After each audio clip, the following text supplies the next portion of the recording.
Okay, so we have chapter 3, section 2, bell ringer. What would you do if you were there? This is going to put you into history, okay? You live in a town near London in the early 1700s. Some of your neighbors are starting new lives in the American colonies. You would like to go with them, but you cannot afford the cost of the trip. Remember, it is expensive to pick up and leave. There is one way you can go, though. You sign a paper promising to work as a servant for 5 years. Then you would be free and in a new country. Would you sign the papers? Yes or no? And then tell me why. We're going to let everybody get a second, and then we're going to talk about it. Okay? Remember, what's this called from yesterday? When you sign a paper to work for somebody. Indentured servant. Okay? Yeah. Are we doing this, like, do we know what's ahead, like the hardships? No, you don't know. All you know is that you would like to go to the Americas, your neighbors are leaving, and this is a way out. Yes. How old are we? How old are you? Let's see. So, some of your neighbors are leaving. I would probably say that you are probably in your late teens, early 20s. Do we have a family? No, you don't have any family with you. Okay. Do you have any family in London? Yeah. Do we have any family in London? You probably do have some family in London, but my guess is that a lot of them are leaving. Remember, this is that time of religious persecution where if people want to be part of having that belief where they can believe what they want and pick their church, that they need to leave this area. Those are really good clarifying questions, though. Anybody want to share yet? Go ahead.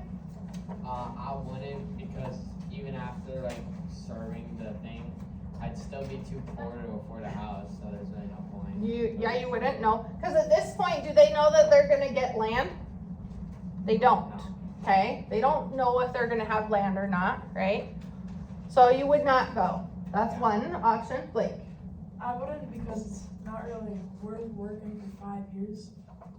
It's a lot of work for 5 years just for a ride on a boat across the ocean, right? Lane.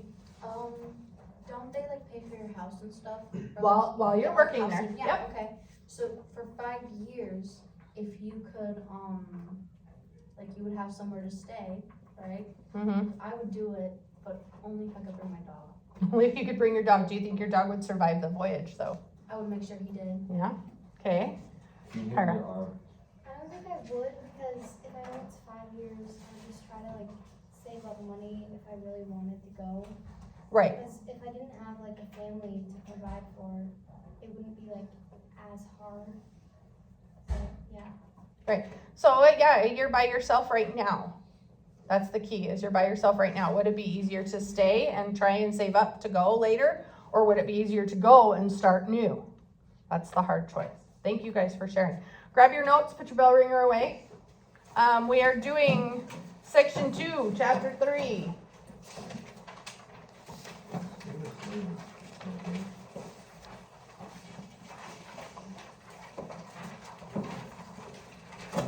Now we're getting into the time frame because yesterday, what did we talk about? Which part of the colonies were we talking about? Northeast, New England, Southern. Which ones were we talking about yesterday? Northeast. The southern ones. The southern, because remember we talked about Georgia, okay, and the Carolinas. Now, today we're talking about the New England colonies. Everybody got their notes out? Just about? I'm not gonna lie, this is a lot today, okay? That's a lot. It's a lot of information about a lot of big things that we gotta squeeze into one lesson. If we run out of time, we can start tomorrow too, okay? I don't think we will, but I don't know how much work time we'll get today. But I'll make up for it, okay? All right, so our New England colonies. Our big idea today is that the English colonies traveled to New England to gain religious freedom. So the colonists came to get that religious freedom. They did not want religious persecution going on anymore, which was what was happening in England. Okay? The Puritans and the Pilgrims came to America to escape religious persecution. And we're going to learn today that the Pilgrims and the Puritans are two separate people. You guys realize that? A lot of people put them all together. Pilgrims were just one big group that came over. There's actually two separate groups, okay? Then religion and government were closely linked in the New England colonies. The New England economy was based on trade and farming, and education was important in the New England colonies. Ready? Yes? Okay. See? All right, here we go with the Puritans. The Puritans were a Protestant group that wanted to purify the Anglican Church. Okay? The Anglican Church is the Church of England. Puritans worked towards reforming the Anglican Church. An extreme segment, what does extreme mean when we're talking about this? A lot. A lot. They had a lot going on in this church. They were the ones that were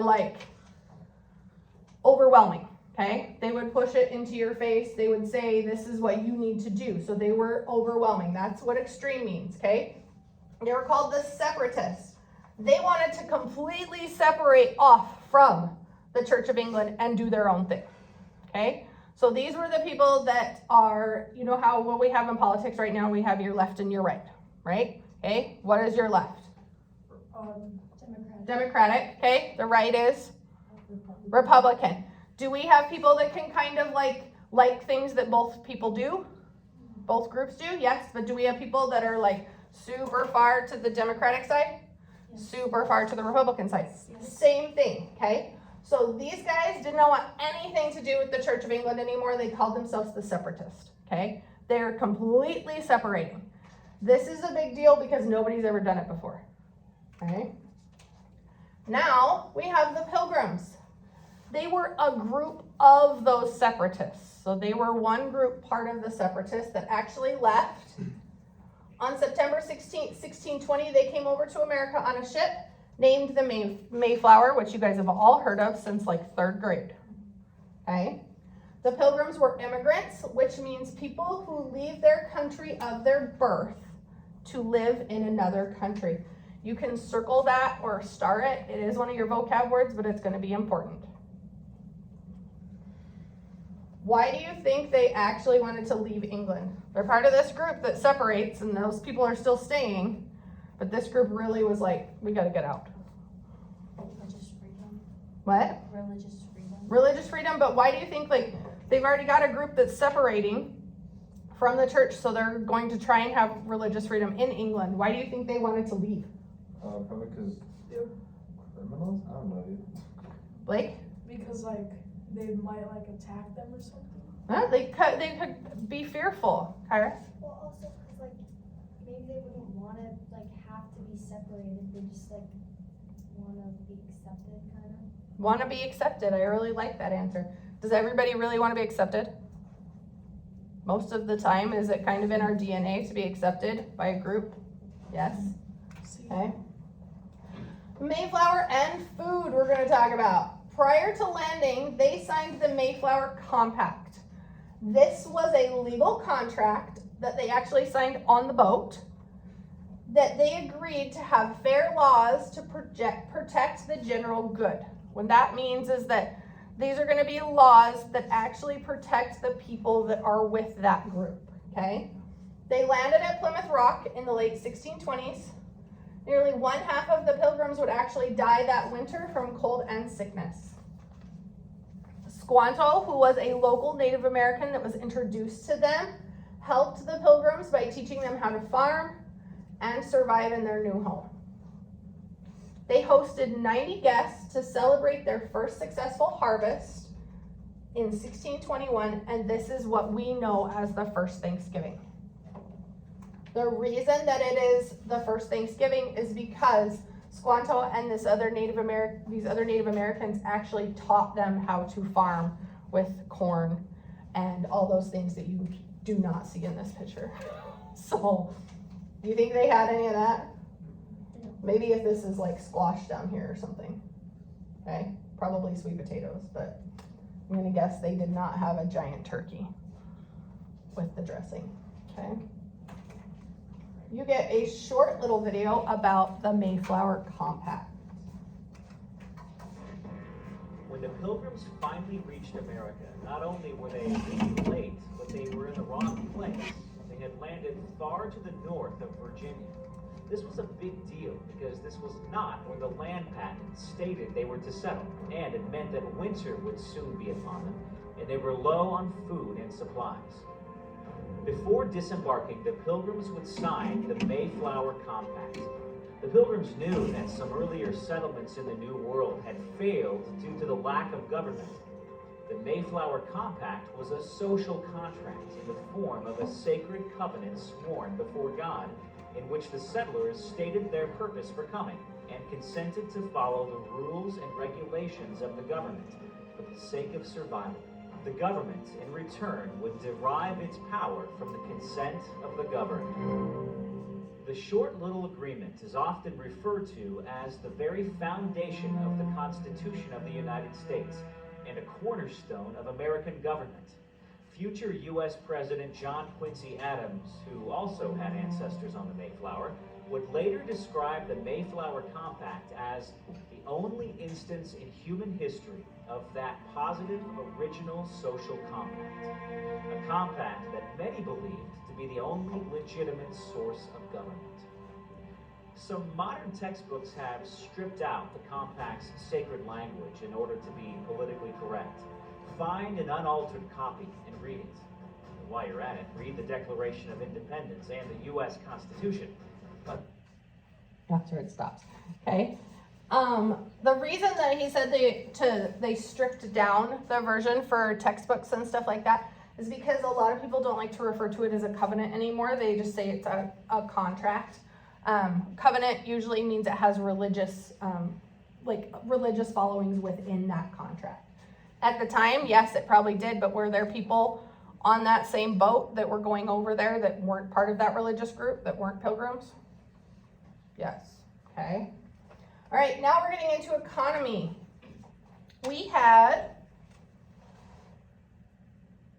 did I skip a part? Yeah. That's what I thought. I'm like, I don't know, I don't think so. I think these went too far. Yeah, they went way too far. Whoa. Yeah, that's okay. It went all the way to the end. Goodness, oh, there we go. Oh. There we go. Community and women.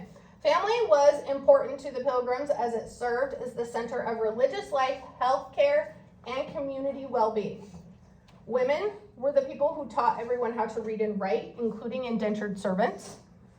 Women had more rights in Plymouth than they did in England. They could make contracts, sue other people, and own their own property. So this was a big deal because they gave them some rights that were then again taken away. Okay? They had more rights in Plymouth than they did when they were in England, but then as the colonies grew, those rights were then stripped. Okay?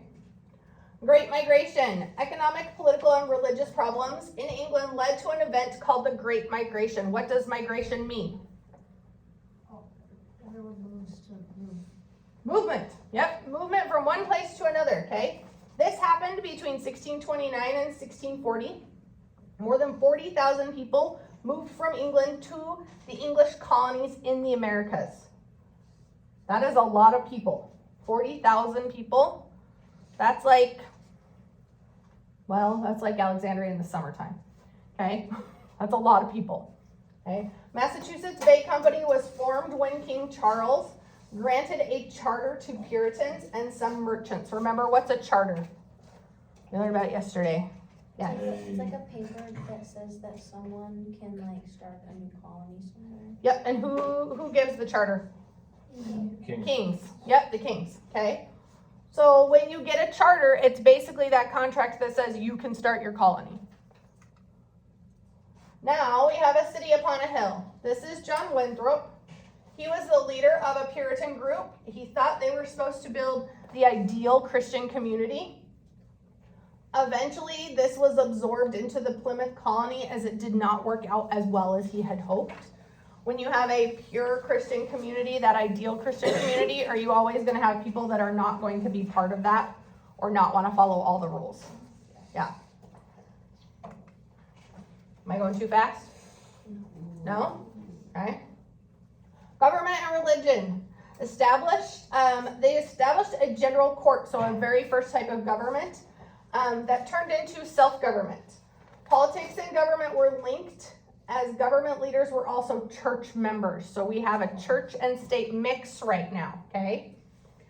Dissenters were forced out of the colony. What do you think a dissenter would be? Like somebody that doesn't follow the religion. Right. So if somebody doesn't want to follow their type of government and part of the religion, they were asked to leave the colony, okay? Thomas Hooker was the founder of the colony of Connecticut in 1636. He wrote the Fundamental Orders of Connecticut, which was a set of principles that made Connecticut a more democratic type of government. This is where you have a lot coming into play where people have a say on who's going to represent them in government, okay? These are the little tiny building blocks that we're building our regular form of government that we know today out of. And this is back in the 1600s, okay? Now we go to Rhode Island. Roger Williams disagreed with leadership in Massachusetts, so he left to establish his own colony. Can you imagine being able to be like, I don't like what's going on here, so I'm just going to leave and do my own thing? Dude, that would be awesome. Right? It could be awesome for some people. It could be really stressful for others, right? They'd rather just be like, I will sit and suffer. So he went to start his own colony, called it Providence, but it was later renamed Rhode Island. He thought settlers should pay the Native Americans for the land that they were taking. He believed in religious tolerance for everyone. What is that religious tolerance? What does tolerance mean? Like everyone can have their own religion, or It's okay to have different things. It's okay to believe in different religions, yep. And he believed in the separation of church and state. This is the first time that we are hearing about in this time frame of that separation of church and state, okay? Before this, everything had kind of gone together. We were still having religion and government mixed together. Now he's saying we can have the same things in different areas. Anne Hutchinson. Learned a little bit of about Anne Hutchinson a couple days ago when we watched our video. She was another person who upset the leaders in Massachusetts. She thought that people's relationship with God did not need guidance from ministers, so she spoke out against ministers and churches. They kicked her out of the colony, and she established her own in Portsmouth. Okay.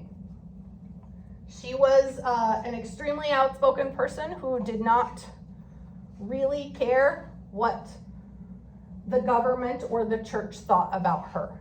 She had plenty of opinions about them, but didn't want to listen to the opinions about her. But was it normal for a woman in this time frame to speak out against the church or anything, actually?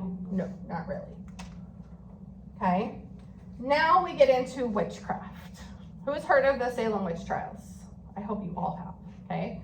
On Friday, because it is Friday the 13th, we are going to do a Salem witch trials activity in here. Because it's Friday the 13th, so I have to. But this is just a little snippet about where it plays out in history right now, okay? The Salem witch trials were held in Salem, Massachusetts in the early 1690s. 19 people were actually put to death. The accusers were mostly young girls. The witches were both men and women, although most people just associate it with women, okay?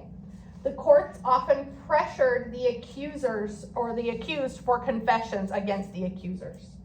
So what that means is that something would go awry and the courts would say, are you sure so-and-so did it? Or are you sure this person did it? That kind of thing. So we'll get to see it. There's a short video. It's like 5 minutes long that we get to watch here pretty quick that you'll get to see kind of the story play out. Okay? Questions? What's right here?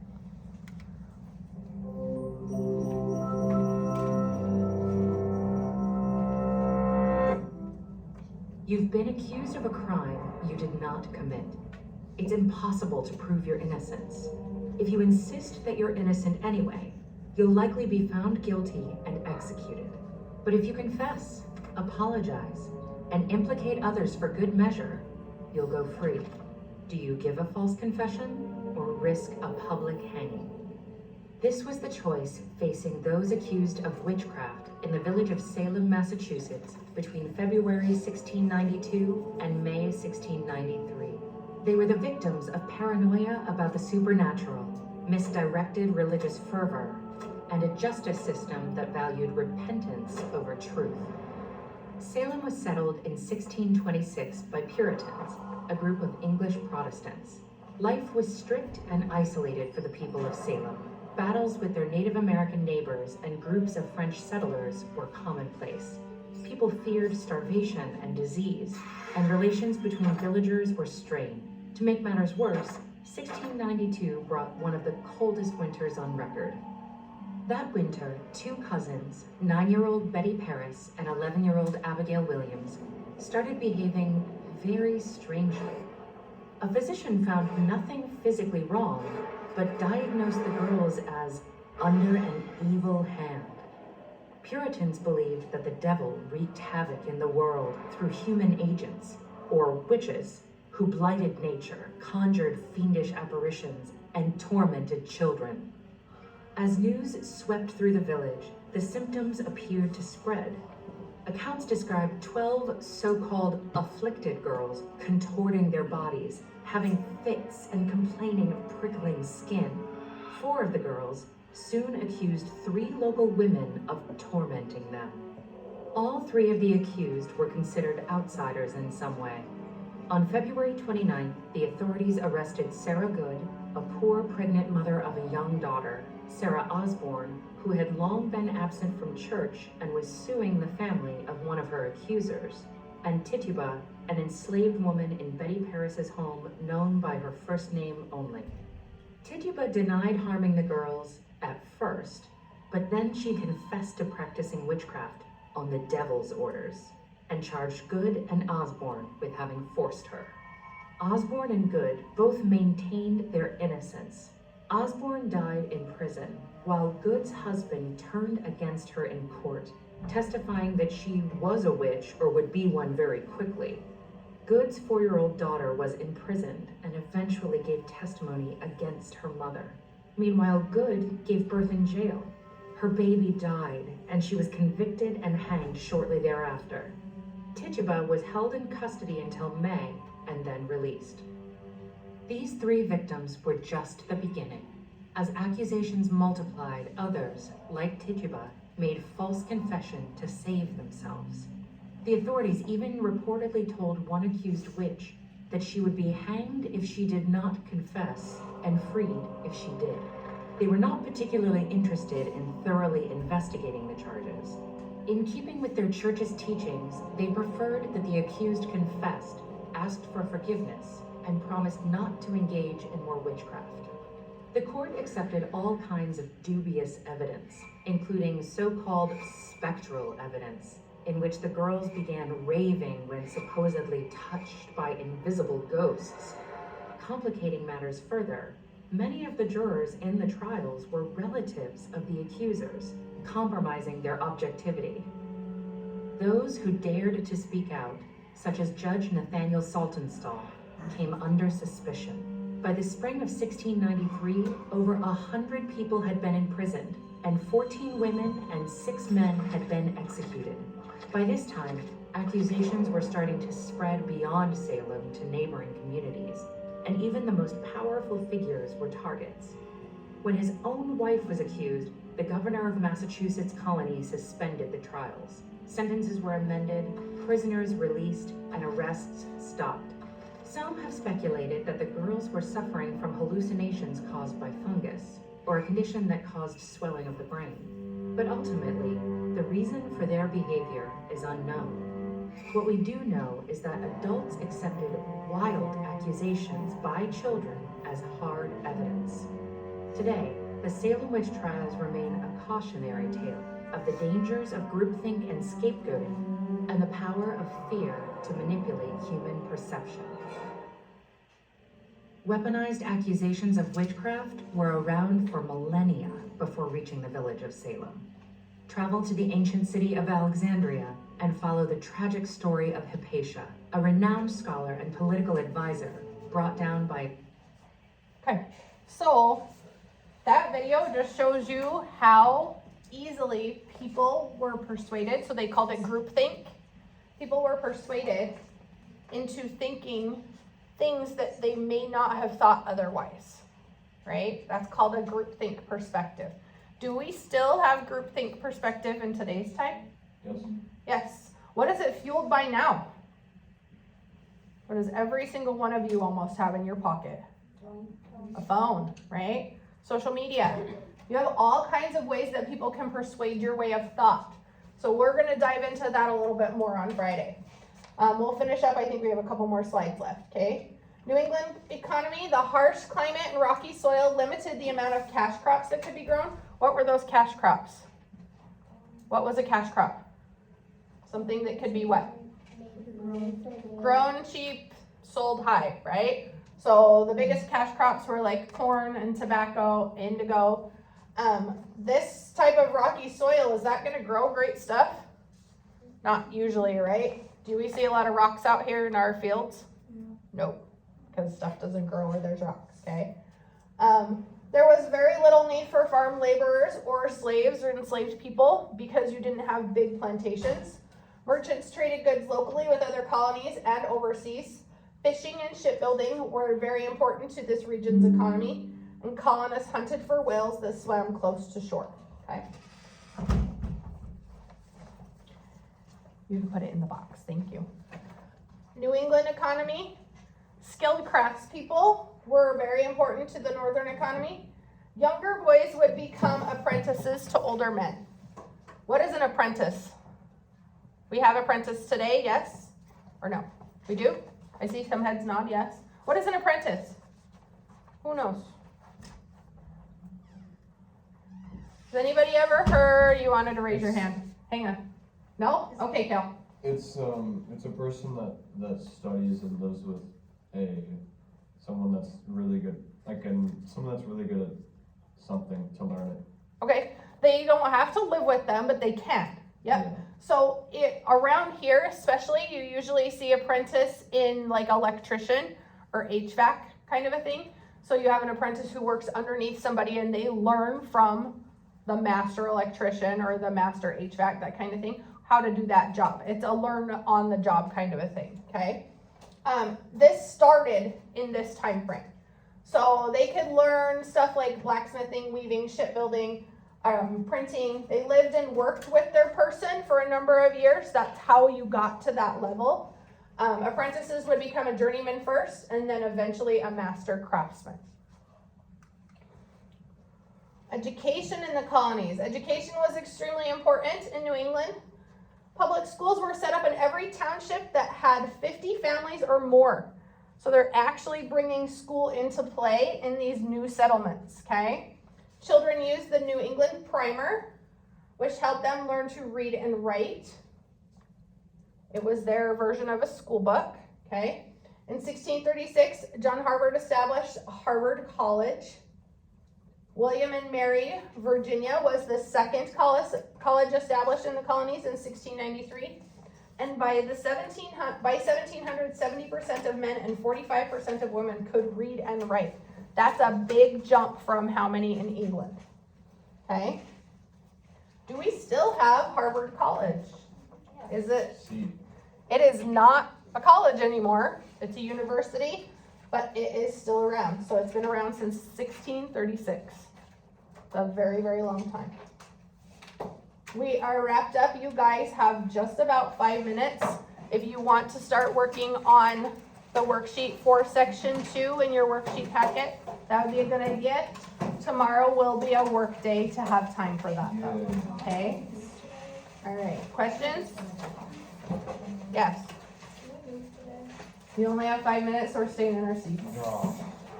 Was that your question too? I'm going to talk to you guys about it in a minute. Yes, Eileen? You asked if you could move too. Yeah, we're not going to move today because you guys don't have much time. Tomorrow I will let you guys move though. Okay?